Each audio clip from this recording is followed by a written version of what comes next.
दिल्ली नगर निगम mayor का चुनाव आज होगा। इसके साथ ही डिप्टी मेयर और स्टैंडिंग कमेटी के मेंबर भी चुने जाएंगे।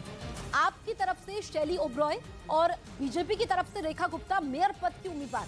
मेयर और डिप्टी मेयर पद के लिए सुबह 11 बजे वोटिंग शुरू होगी। वहीं कांग्रेस नगर निगम के महापौर पद के चुनाव में हिस्सा नहीं लेगी। इस वक्त की बड़ी खबर आपको बता दें, दिल्ली नगर निगम मेयर का चुनाव आज होना है।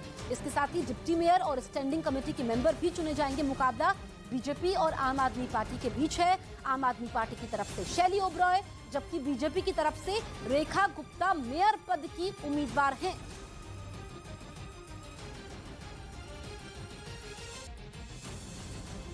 इधर उत्तर प्रदेश के बांदा में भी दिल्ली के कंझावला जैसी घटना सामने आई, जहां तेज रफ्तार ट्रक की टक्कर से स्कूटर सवार महिला की जलकर मौत हो गई। क्योंकि ट्रक की टक्कर से स्कूटर में आग लग गई, लेकिन ट्रक ड्राइवर रुका नहीं बल्कि कई किलोमीटर तक स्कूटर को घसीटता चला गया, जिसके बाद ट्रक में भी आग लग गई। हादसे के बाद गुस्साए लोगों ने रास्ता जाम कर दिया। मौके पे ही उनकी मृत्यु हो गई है। हादसे में जिस महिला की मौत हुई वो लखनऊ की रहने वाली बताई गई। उधर इंग्लैंड की फुटबॉल प्रीमियर लीग में पहली बार एक सिख रेफरी को चुना गया। भूपिंदर सिंह गिल को इंग्लिश प्रीमियर लीग में असिस्टेंट रेफरी बनाया गया, जिन्होंने इंग्लैंड की फुटबॉल प्रीमियर लीग में साउथहैम्पटन और नॉटिंघम के बीच मुकाबले का जिम्मा संभाला। इसके साथ ही उन्होंने इंग्लिश प्रीमियर लीग में इतिहास रच दिया, क्योंकि वो पहले सिख रेफरी बने जिन्हें इंग्लिश प्रीमियर लीग में रेफरी की जिम्मेदारी सौंपी गई। इस बीच ईरान ने ऑस्कर विजेता अभिनेत्री तारानह को जमानत पर रिहा कर दिया। वहां की सरकार ने उन्हें हिजाब विरोधी प्रदर्शन पर झूठ फैलाने के आरोप में गिरफ्तार कर लिया था, जिसके बाद उन्हें जमानत पर छोड़ दिया गया। वो पिछले करीब 18 दिन से जेल में बंद थी। उन पर आरोप है कि उन्होंने एक प्रदर्शनकारी को फांसी की सजा मिलने पर भड़काऊ पोस्ट लिखी थी, जिस पर कार्रवाई करते हुए उन्हें पिछले महीने गिरफ्तार किया गया था। उधर छत्तीसगढ़ के कोंडा गांव से हैरान करने वाला एक वीडियो सामने आया। वहां 2 गुटों में जमकर मारपीट हुई, जिसका वीडियो सोशल मीडिया पर वायरल हो गया, जिसमें वो एक दूसरे पर लाठियां बरसाते नजर आए। हालांकि इस बीच भारी संख्या में पुलिस के जवान मौजूद थे, जो मामला शांत करवाने की कोशिश करते दिखे।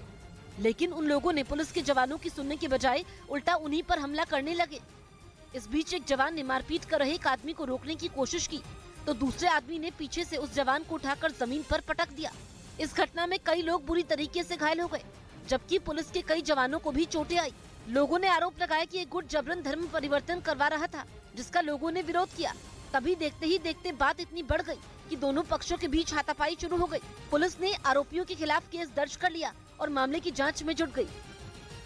उधर उत्तराखंड के हल्द्वानी में रेलवे की जमीन से अतिक्रमण हटाने पर सुप्रीम कोर्ट ने रोक लगा दी।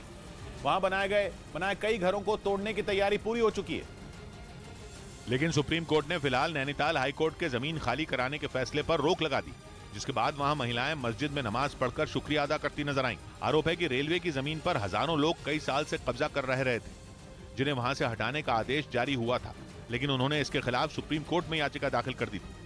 रोक दिया रेलवे को कि आप छत नहीं उजाड़ सकते लोगों के सर से। बताया गया कि इस जमीन पर करीब 4000 घर हैं, जिनमें रहने वाले लोग उत्तराखंड सरकार के खिलाफ कई दिनों से आंदोलन कर रहे थे।